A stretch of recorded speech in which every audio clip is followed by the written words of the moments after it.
Banques, assurances, administration publique, sans oublier les géants du web, collectent à chaque instant nos données personnelles. À l'ère du tout connecté et de l'économie de la donnée, l'enjeu de la protection des données est plus que jamais au centre de nos préoccupations. Fort heureusement, les personnes ont des droits et les organismes privés, tout comme publics, doivent se soumettre à des règles. Mais comment en sommes-nous arrivés là? C'est ce que nous allons voir ensemble en parcourant l'histoire de la protection des données personnelles, de sa genèse à aujourd'hui, tout en parcourant ses évolutions.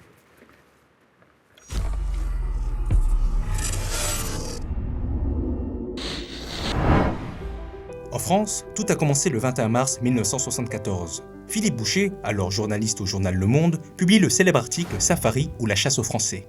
Cet article révélait que le ministère de l'Intérieur avait bâti un fichier informatisé au nom évocateur, Safari, acronyme de Système automatisé pour les fichiers administratifs et le répertoire des individus.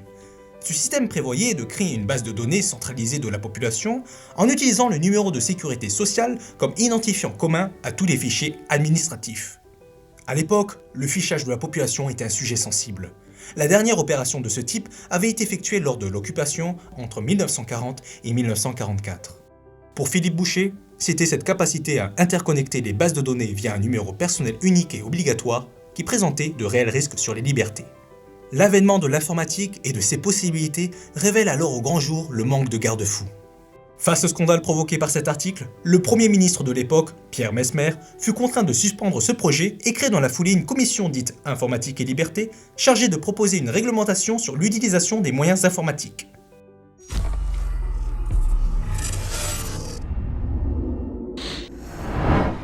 Ce qui nous amène au 6 janvier 1978. La loi Informatique et Liberté est promulguée. Le cadre est clairement posé par son article 1er.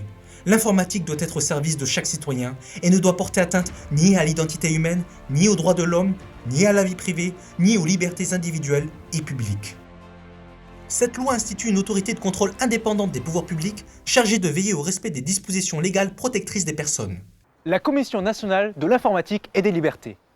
La CNIL est la première autorité administrative indépendante créée en France. La France se place ainsi comme l'un des pays précurseurs en matière de protection des données personnelles. Les premiers grands principes conditionnant les traitements sont définis. Le respect de formalités préalables auprès de la CNIL avant tout traitement. Pour la mise en œuvre de traitements, les organismes doivent respecter une procédure de déclaration ou de demande d'avis. L'interdiction d'obtenir des informations par des moyens frauduleux ou illicites. Les durées de conservation des informations doivent être déterminées. L'interdiction, sauf procédure particulière, de recueillir des informations dites sensibles. On retrouve parmi ces informations l'origine raciale, les opinions politiques, philosophiques ou religieuses, et l'appartenance syndicale. Enfin, préserver la sécurité des informations. La loi consacre également les premiers droits des individus sur leurs informations nominatives. Le droit d'information, chacun doit être informé des traitements dont il fait l'objet. Le droit d'accès, chacun peut, sous certaines conditions, accéder aux informations qui sont conservées sur lui. Le droit de rectification, chacun peut demander à faire corriger les données erronées le concernant. Et le droit d'opposition, chacun peut, pour un motif légitime, s'opposer à faire l'objet d'un traitement. L'exemple français sera suivi par ses voisins européens, jusqu'à même inspirer la directive européenne de 1995 sur la protection des données.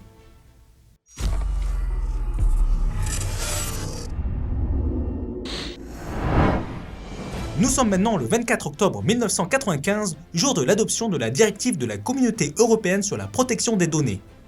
Le texte européen s'est largement inspiré de la loi française de 1978. Les principes généraux ainsi que les droits sont renforcés. Au vu de la différence de niveau de protection offerte dans chaque pays membre, l'objectif est d'harmoniser la protection des données afin de faciliter la circulation des données au sein de l'Europe. Pour garantir une application cohérente des dispositions, la directive institua un groupe de travail indépendant appelé le G29. Suite à l'application du RGPD en 2018, ce groupe sera remplacé par le Comité européen de la protection des données. La directive européenne n'avait pas d'effet direct. Elle ne s'imposait pas directement aux pays membres. Il revenait donc à chaque pays de transposer les dispositions de la directive dans leur droit national. C'est ce que fit la France, avec un certain retard, en 2004.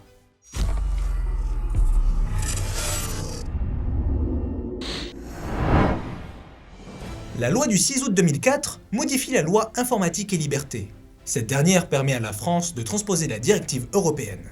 On parle alors de données à caractère personnel et non plus d'informations nominatives. Les notions de données à caractère personnel, de traitement ainsi que de responsable de traitement sont maintenant clairement définies. Sont désormais reconnues comme étant des données dites sensibles, les données liées à la santé et à l'orientation sexuelle. La nouvelle loi ajoute de nouveaux principes conditionnant les traitements.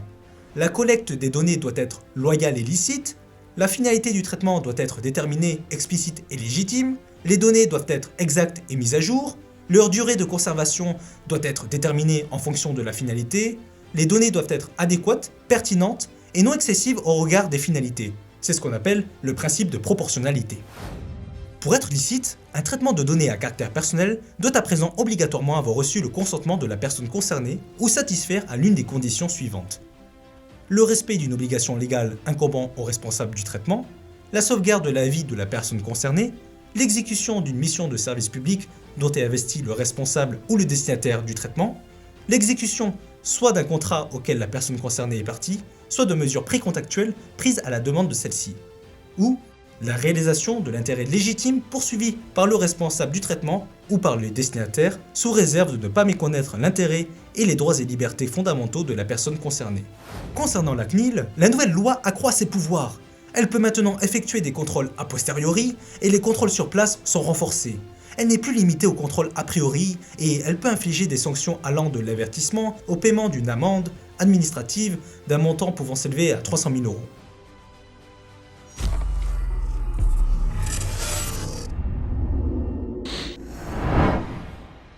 Nous sommes à l'ère d'Internet et du tout connecté. La protection offerte pour les personnes doit être renforcée et les règles modernisées. L'harmonisation de la directive européenne de 1995 n'a pas été une réussite. Les lois de chaque pays restent un obstacle à la circulation des données, ce qui impacte l'économie numérique européenne. Les géants du web ont fait leur apparition, et ils sont de plus en plus avides de nos données personnelles, quitte à enfreindre les règles et payer des amendes. Les sanctions financières, trop faibles, ne sont pas suffisamment dissuasives. Le Parlement européen adopte définitivement, le 14 avril 2016, le Règlement général sur la protection des données, plus connu sous le nom de l'acronyme RGPD. Il entrera en vigueur le 27 avril 2016. La directive de 1995 sera quant à elle abrogée lors de l'entrée en application du règlement, c'est-à-dire le 25 mai 2018. Nous passons de l'harmonisation à l'uniformisation. Désormais, tous les pays de l'Union sont soumis aux mêmes règles. Contrairement à une directive, un règlement européen s'applique directement à tous les États membres, pas besoin de loi de transposition. Toutefois, la loi informatique et liberté française reste en vigueur, mais elle a été modifiée pour être conforme au RGPD. Parmi les grandes évolutions de la réglementation, un changement majeur, la fin des formalités préalables auprès de la CNIL. Alors que la loi informatique et liberté reposait en grande partie sur une logique déclarative, le règlement général sur la protection des données repose sur une logique de responsabilisation, dont la responsabilité incombe aux responsables de traitement. Ils devront mettre en œuvre des mécanismes et des procédures internes permettant de démontrer le respect des règles applicables en cas de contrôle. C'est l'accountability. Ils devront par exemple documenter dans un registre tout leur traitement de données personnelles, encadrer leurs relations avec les sous-traitants de données, encadrer tout transfert vers un pays hors de l'Union européenne. Un meilleur encadrement du consentement. Il est prévu que la personne donne son accord de manière claire et par un acte positif. Les organismes devront maintenant prouver que le consentement a été valablement donné. Sont désormais reconnus comme étant des données dites sensibles, les données génétiques et les données biométriques. Les personnes concernées bénéficient de plus de droits. Le droit à l'effacement leur permet de demander à un organisme de supprimer les données à caractère personnel les concernant. La consécration du droit à l'oubli leur permet également de demander aux moteurs de recherche de ne plus associer un contenu à leur nom et prénom qui pourrait leur porter préjudice. Un nouveau droit à la portabilité des données leur offre à présent la possibilité de récupérer une partie de leurs données dans un format lisible par une machine. Un droit à l'intervention humaine leur permet de ne pas faire l'objet d'une décision entièrement automatisée, souvent basée sur leur profilage, et qui peut avoir un effet juridique et les affecter sensiblement. Et également, le droit à la limitation d'un traitement. Les personnes concernées ont dans ce cadre le droit de demander à un organisme de geler temporairement l'utilisation de certaines données. L'obligation de communication des violations aux personnes est également une évolution issue du RGPD. Les organismes devront documenter les violations de données subies, les notifier à l'autorité de contrôle en cas de risque pour les droits et libertés des personnes, et si le risque est élevé, les communiquer aux personnes concernées. Les sanctions pécuniaires peuvent à présent s'élever jusqu'à 20 millions d'euros, ou dans le cas d'une entreprise, jusqu'à 4% du chiffre d'affaires annuel mondial, de quoi dissuader les multinationales ou les géants du web. Nous avons vu aujourd'hui un cadre harmonisé et protecteur pour l'ensemble des individus au sein de l'Union européenne. Et demain, que pouvons-nous attendre ? Tout porte à croire que nous allons vers plus de protection pour les personnes, et qui sait, peut-être vivrons-nous un jour dans un cadre harmonisé à l'échelle mondiale. Merci de m'avoir accompagné tout au long de cette exploration et je vous retrouve bientôt pour de nouvelles vidéos.